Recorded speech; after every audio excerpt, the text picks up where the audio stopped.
Alléluia, alléluia, alléluia, alléluia, alléluia, alléluia. Alléluia, alléluia, alléluia. Bonjour mes fils de Jésus, les fils de Jésus. Amen. Bonjour notre frère et soeur. Je vous salue tous dans le nom de notre Seigneur Jésus-Christ de Nazareth. Alléluia. Amen. Nous allons parler de la parole de Dieu. Aujourd'hui, nous allons parler de la prière. Alléluia. C'est la prière que nous allons parler aujourd'hui. Amen. La prière, je lis la parole de Dieu. La prière, quand vous priez, ne parlez pas beaucoup. Quand vous priez, ne parlez pas beaucoup. Amen. Comme font les païens. Ne parlez pas beaucoup comme font les païens. Amen. Qui s'imaginent qu'en parlant beaucoup, ils seront entendus. Ils s'imaginent qu'en parlant beaucoup, ils seront entendus. Amen. Matthieu 6, 7 nous dit. Nous allons lire Matthieu 6, 7. Ce que ça nous dit. Amen. Matthieu 6, 7 nous dit. En priant, ne multipliez pas des paroles, des vaines paroles, comme les païens, qui s'imaginent qu'en force de paroles, ils seront exaucés. Ça, c'est la Bible qui nous dit. Amen.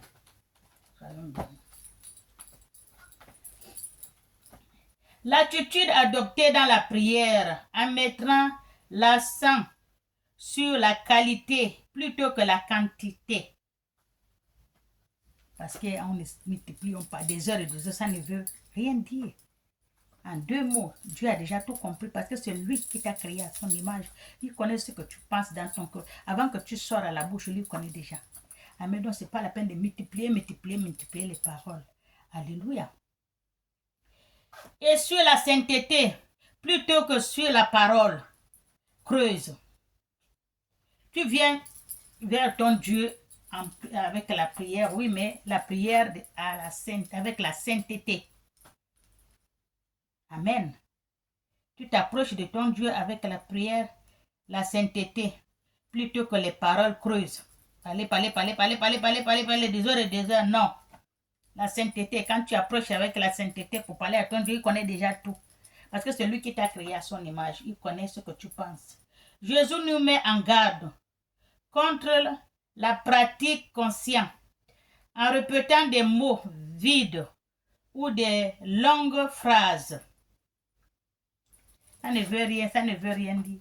Des longues phrases, des heures et des heures et des heures. Non. Amen. Dans l'espoir d'attirer l'attention de Dieu. Au contraire, il nous appelle à nous approcher de Dieu avec sincérité et sainteté. Voilà. Avec humilité, et explorant nos cœurs. Dieu, il visite le cœur. Dieu, tu viens avec l'humilité, tu viens avec la sainteté, tu viens avec la vérité, avec le cœur ouvert. Dieu voit ton cœur. Amen.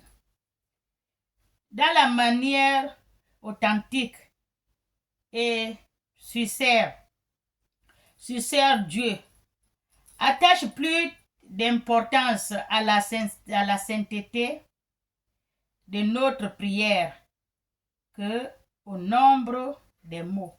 Notre Dieu, quand tu viens avec le cœur ouvert, tu pries, il attache plus la sainteté à notre prière, avec le cœur. Quand tu pries avec sainteté, au lieu, c'est pas avec les mots, que tu parles beaucoup de mots, que tu sors. C'est pas ça. Amen. Que nous prononçons.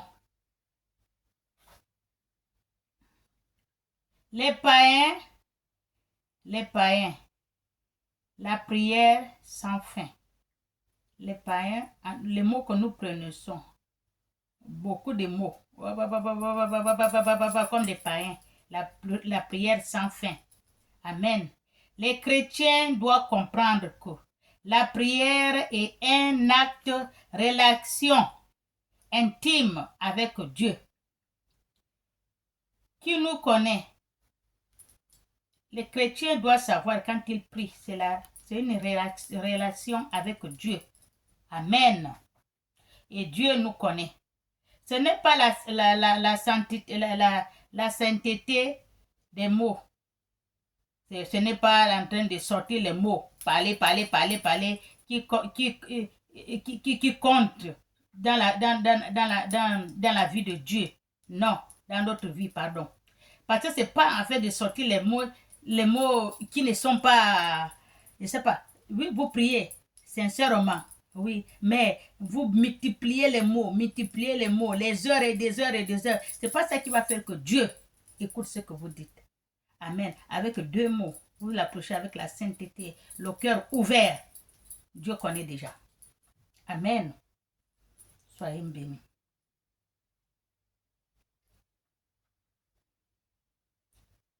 Acte intime, oui, j'ai déjà dit, avec Dieu. Dieu connaît. Ce n'est pas la sainteté, la sainteté des mots. C'est pas la sainteté des mots. Oui, vous parlez avec les mots. Quand quelqu'un est blessé, vient sincèrement parler à Dieu avec les mots sincères. Mais quand vous multipliez, c'est pas ça qui va faire que Dieu vous écoute. Amen. Soyez bénis. Jésus nous rappelle que Dieu n'a pas besoin que nous lui rappelons constamment nos besoins.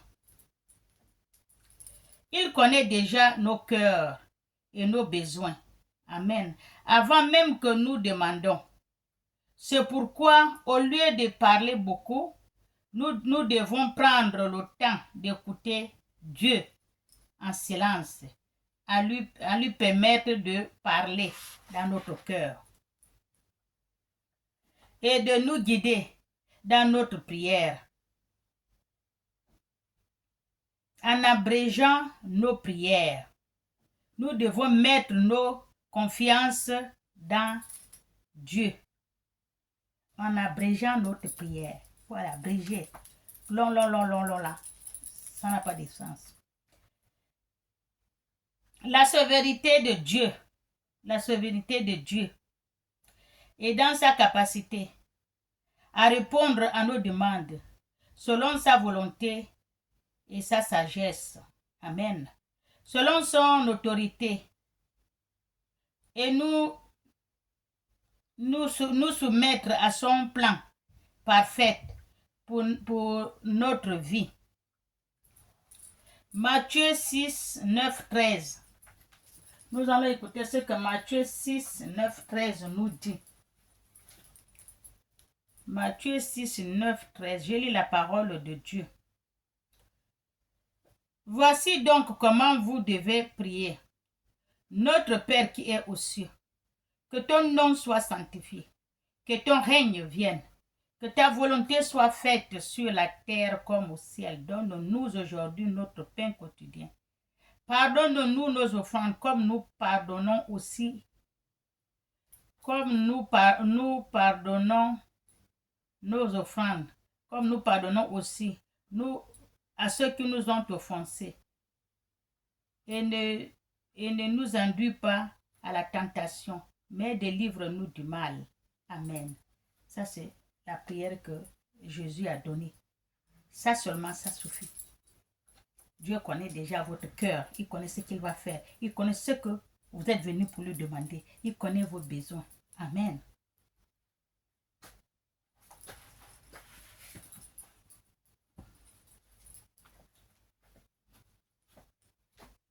Jésus commence la prière en s'adressant à Dieu par l'expression Notre Père. Ce choix de mots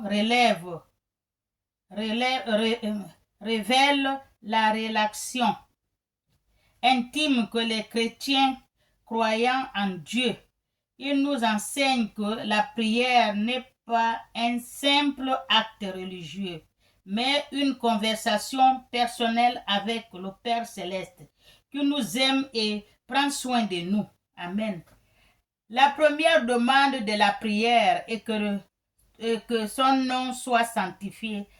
Par cette phrase, nous reconnaissons la sainteté de la parole de Dieu, de la grandeur de Dieu, et nous exprimons notre désir que son soit